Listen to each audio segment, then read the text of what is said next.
Assalamualaikum warahmatullahi wabarakatuh.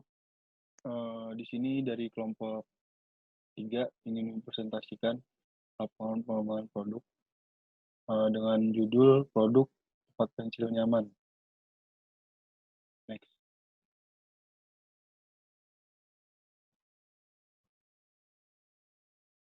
Next. Di sini ada nama-nama kelompok disusun oleh Wahyu, Farul M. Rahman Saputra, Daniel Farilan Siregar, Alfia Adha Akbar. Next. Pendahuluan. Pengertian pengembangan produk. Pengembangan produk adalah proses perubahan yang dilakukan terhadap produk yang sudah ada, sekaligus proses pencarian inovasi untuk menambah nilai terhadap barang lama dengan mengkonversikannya ke dalam produk tersebut. Dengan adanya pengembangan produk ini berarti perusahaan sudah memahami tentang kebutuhan dan keinginan pasar. Yang kedua, tujuan pengembangan produk. Tujuannya adalah untuk memberikan nilai maksimal bagi konsumen, memenangkan persaingan perusahaan dengan memilih produk yang inovatif. Produk yang dimodifikasi serta mempunyai nilai yang tinggi baik dalam desain warna, ukuran, kemasan, merek, dan ciri-ciri lain. Next. Yang ketiga, jenis-jenis pengembangan produk. Setiap perusahaan harus mempunyai strategi dalam melakukan pengembangan produk. Hal ini bertujuan agar produk yang akan dikembangkan dapat sesuai dengan kebutuhan perusahaan dan konsumen. Memperbaiki yang sudah ada, memperluas lini produk, menambah produk yang ada, meniru strategi pesaing, menambah lini produk. 4 proses pengembangan produk. Tujuannya adalah produksi awal ini adalah untuk melatih tenaga kerja dalam memecahkan permasalahan yang timbul pada proses produksi. Peralihan dari produksi awal menjadi produksi sesungguhnya biasanya tahap demi tahap. Pada beberapa titik masa peralihan ini, produk diluncurkan dan mulai disediakan untuk didistribusikan. Identifikasi kebutuhan pelanggan. Ada beberapa tahap. Yang pertama, mengumpulkan data mentah dari pelanggan. Yang kedua, interpretasi data mentah dari pelanggan. Yang ketiga, mengukur kebutuhan dalam hierarki kebutuhan utama, kebutuhan sekunder, dan kebutuhan tersier. Yang keempat, membuat kepentingan relatif dari kebutuhan. Yang kelima, refleksi hasil dan proses.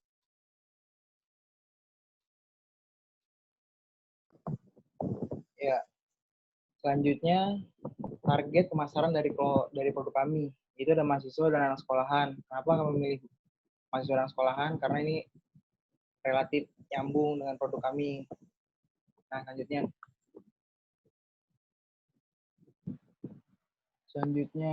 di sini tuh ada menentukan kebutuhan pelanggan, di mana ada customer statement sama customer need. Di sini di tabel ada contohnya. Saya ingin tempat pensil yang memudahkan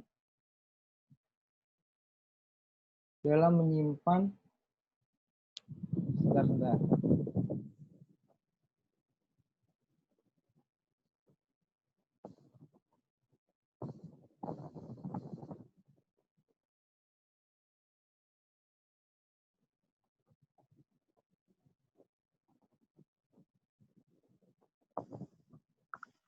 Saya ingin tempat pensil yang memudahkan dalam menyimpan alat tulis.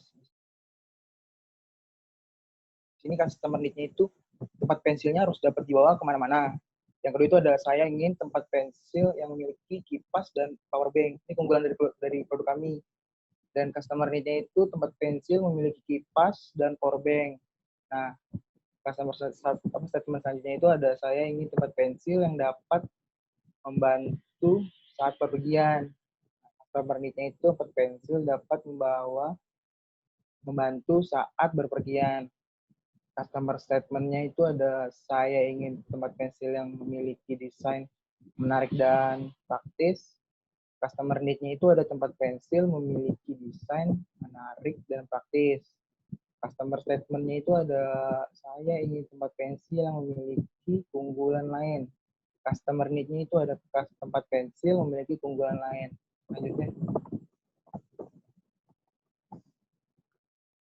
Selanjutnya ini ada kebutuhan primer dan sekunder.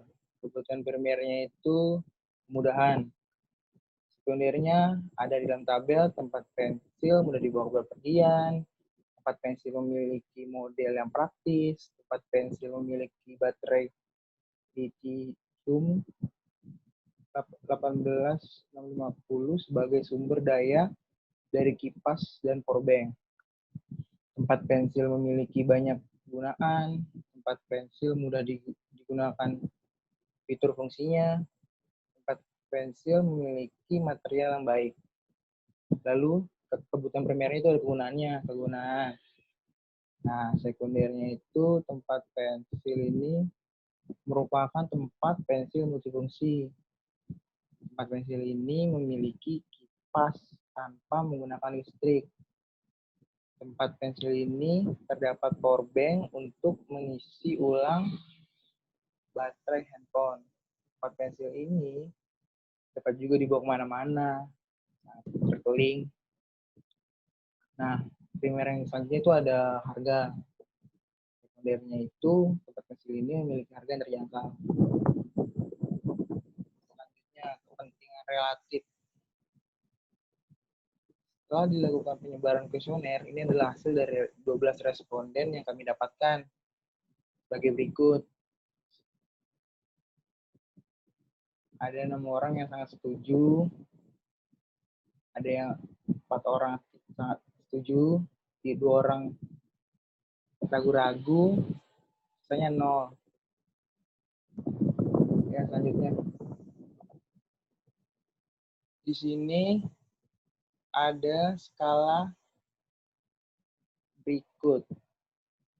Di sini kami memiliki 5, sangat setuju, sangat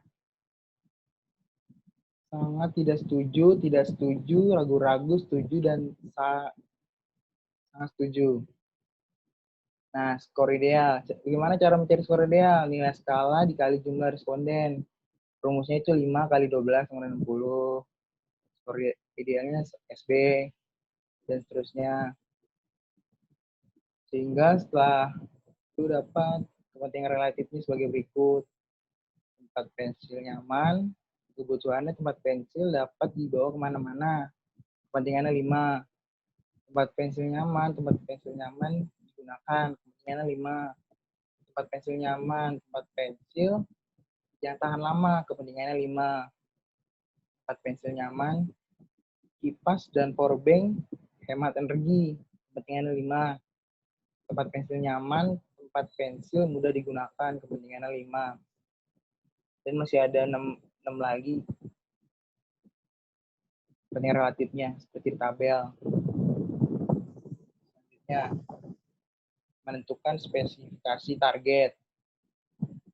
Kebutuhan 2, 3, 8, 9, 12. Metriknya itu kehandalan tempat pensil. Kepentingan 5. Satuannya itu subjektif. 1, 5, 6, 7, 11. Metriknya itu fitur tempat pensil. Kepentingannya 5, satuannya subjektif. Kebutuhannya itu 1, 4, 6, 12. Metrik desain model tempat pensil. Kepentingan 5, satuan material. 2, 3, 8, hemat energi. Kepentingan 5, satuan material. 2, 10. Metriknya itu harga tempat pensil. Kepentingannya 4, satuannya rupiah.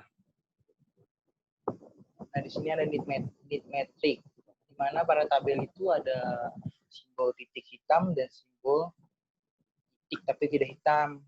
Kalau yang hitam itu melambangkan hubungan yang kuat, kalau yang tidak hitam itu melambangkan hubungan sedang.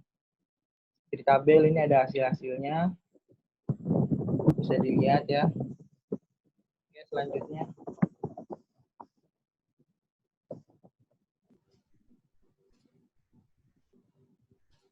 Di sini saya membacakan informasi perbandingan kompetitif setelah dibuat metrik kebutuhan metrik, maka langkah selanjutnya adalah mengumpulkan informasi dari jenis tempat pensil. Berikut adalah perbandingannya. Itu di setiap kolomnya ada nomor, unit, metrik, kepentingan, satuan, dan pesaing. Nah, pesaing juga ada terbagi-bagi 3, itu seperti Faber-Castell, Schmiger, dan Bembi. 1 itu unitnya ada 2, 3, 8, 9, 12. Metriknya itu adalah kehandalan tempat pensil, kepentingannya 5, satuannya subjektif. Dan 2 itu ada 1, 5, 6, 7, 11. Metriknya itu fitur tempat pensil, kepentingannya 5, satuannya subjektif. Dan 3 itu ada 1, 4, 6, 12. Metriknya desain model tempat pensil, kepentingannya 5, satuannya material. 4 itu 2, 3, 8, hemat energi, kepentingannya 5, satuannya material. 5 itu 2, 10, metriknya harga tempat pensil, kepentingannya 4, satuannya rupiah.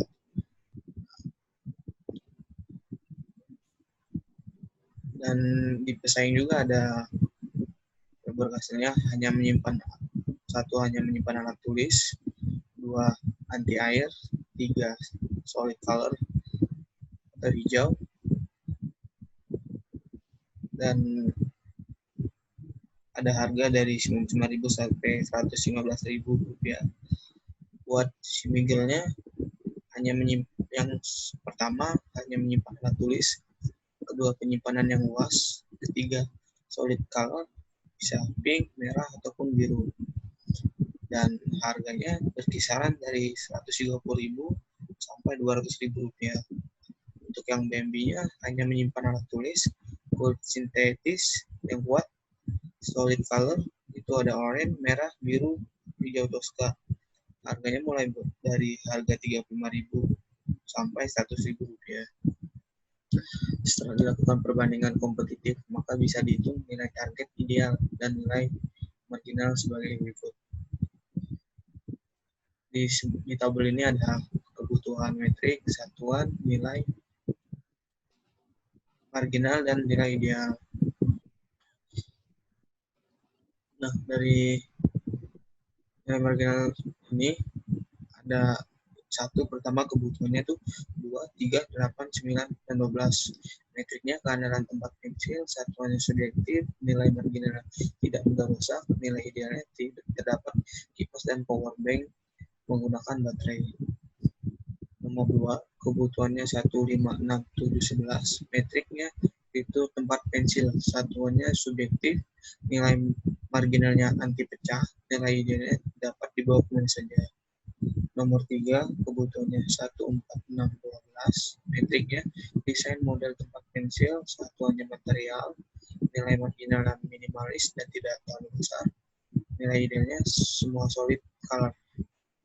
Dan nomor 4 itu kebutuhannya 2, 3, 8, metriknya hemat energi, satuannya material, nilai marginalnya menggunakan listrik, nilai idealnya menghemat energi. Dan nomor 5 itu ada 210, metriknya harga tempat pensil, satuannya rupiah, nilai marginal mulai dari 75.000 sampai 200.000 rupiah, atau bisa kurang dari atau lebih dari 100.000 rupiah. Nilai target ideal dan dapat diterima secara marginal. Membangun konsep produk. Misi statement-nya, tempat pensil yang nyaman memiliki banyak fungsi seperti adanya kipas dan bank darurat sehingga membuat orang nyaman. 1, tempat pensil mudah dibawa bepergian. 2, tempat pensil memiliki banyak kegunaan.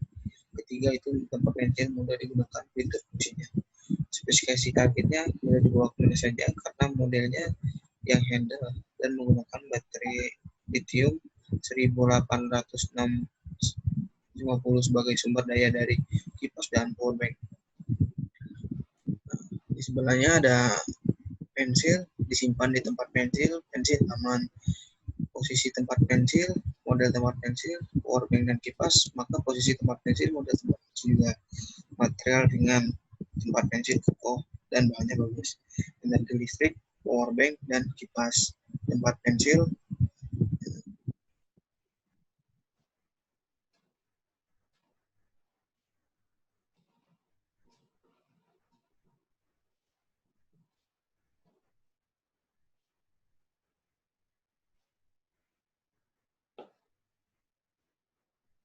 Selanjutnya di sini ada pohon klasifikasi. Pohon klasifikasi konsep. Pohon klasifikasi konsep ini digunakan untuk memisahkan keseluruhan penyelesaian yang mungkin menjadi beberapa kelas perbedaan yang akan memudahkan perbandingan dan pemangkasan. Namun pada kasus ini terdapat 4 faktor yang penting, oleh karena itu cabang pendekatan yang ini tidak dipangkas dan penulis dapat memutuskan perhatiannya pada cabang pohon yang telah ditetapkan sebelumnya. Nah, jadi ini lebih detailnya ada material produk, model tempat, dimensi ukuran, energi, dan power bank. Energi kipas dan power bank. Nah, di sini tuh ada material produk, ada bahan kayu dan plastik. Yang kedua, model tempat, persegi panjang dan balok, dimensi ukuran. Nah, di dimensi ukuran ini ada 20 kali 12 kali 4. Yang kedua, 25 kali 10 kali 5. Dan energi kipas dan power bank ini menggunakan baterai. Model tempat pensil nyaman, 1, dimensi ukuran, tempat pensil nyaman, 3, bahan yang digunakan, 4, kapasitas baterai. Next. Nah, di sini ada tabel kombinasi. Tabel kombinasi konsep menyediakan sebuah cara untuk mempertimbangkan kombinasi solusi secara sistematis. Solusi potensial merupakan kombinasi dari sebuah sub masalah yang ada. Nah, di sini ada tabel 4.4, tempat pensil nyaman. Nah, di sini ada 3 konsep produk. Jadi di sini ada pilihannya 3. Material produk, model tempat, dimensi ukuran, dan energi kipas. Nah, tadi kan ada pohon klasifikasi, nah itu dimasukin ke sini. Bahan bambu persegi panjang, ukurannya 20 kali 12 kali 4, menggunakan baterai. Selanjutnya, bahan plastik persegi panjang, ukurannya 25 kali 10 kali 5, menggunakan baterai. Nah, yang ketiga, bahan bambu, model tempatnya balok, dimensi ukurannya 20 kali 12 kali 4, menggunakan baterai. Next. Lalu ada seleksi konsep. Metode yang dilakukan dalam seleksi konsep yaitu ada 2. Yang pertama itu penyaringan konsep, dan yang kedua itu adalah scoring konsep, atau penilaian dari konsepnya. Dari kedua konsep tersebut, tiap tahapannya setidaknya melalui tahapan sebagai berikut. Yang pertama itu harus mempersiapkan konsepnya mau seperti apa. Lalu harus ada nilai konsep. Yang ketiga itu harus ada peringkat konsepnya. Yang keempat itu adalah mengkombinasikan atau mengklasifikasikan lah konsepnya. Lalu ada 5, memilih salah satu atau lebih dari konsepnya. Dan yang keenam itu adalah merenungkan konsepnya.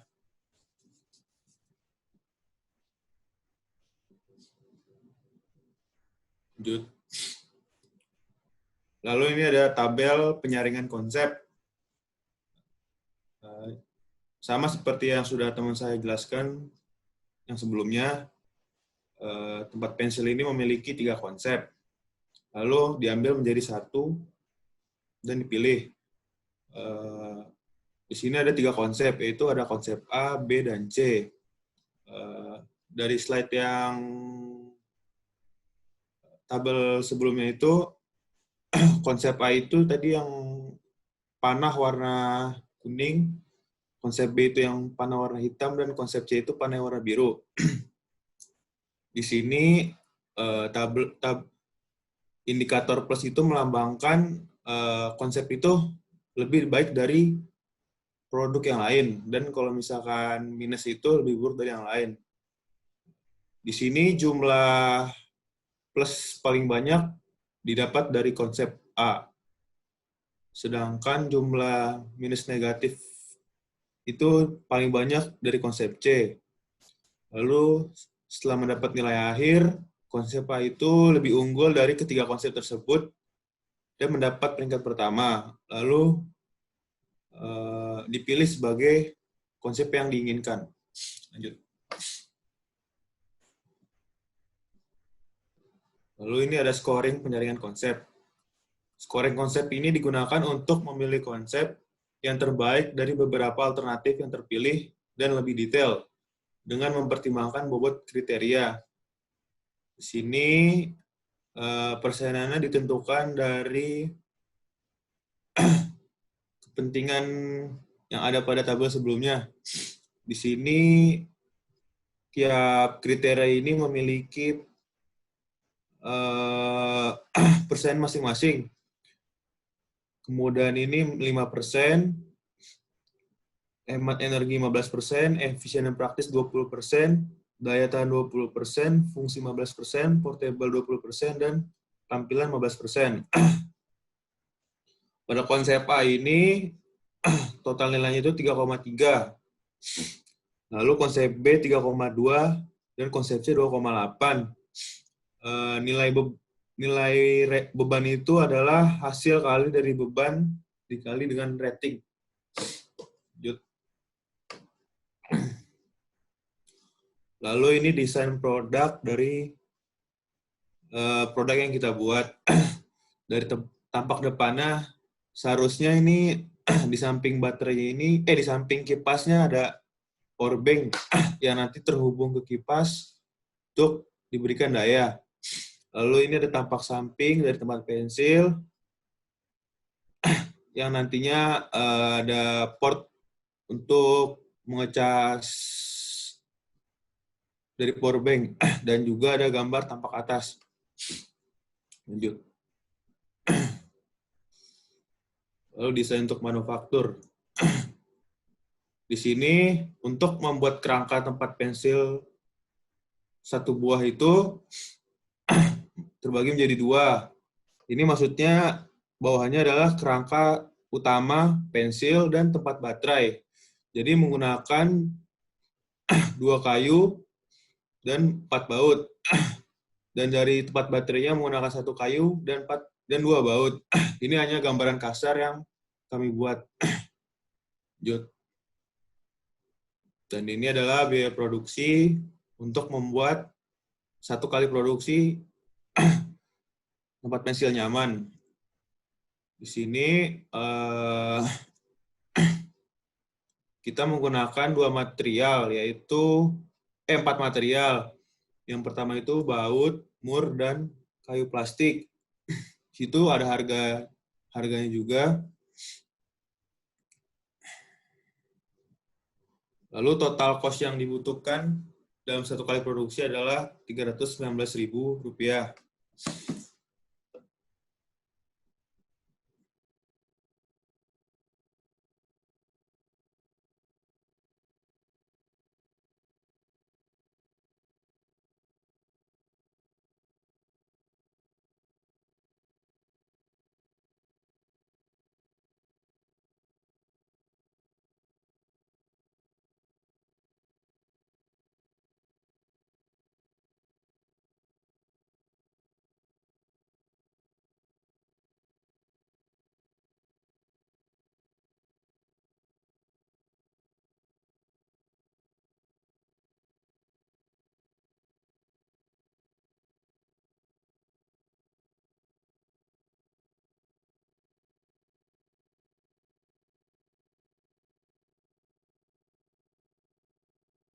Sekian presentasi dari kelompok kami. Lebih kurangnya mohon maaf. Assalamualaikum warahmatullahi wabarakatuh.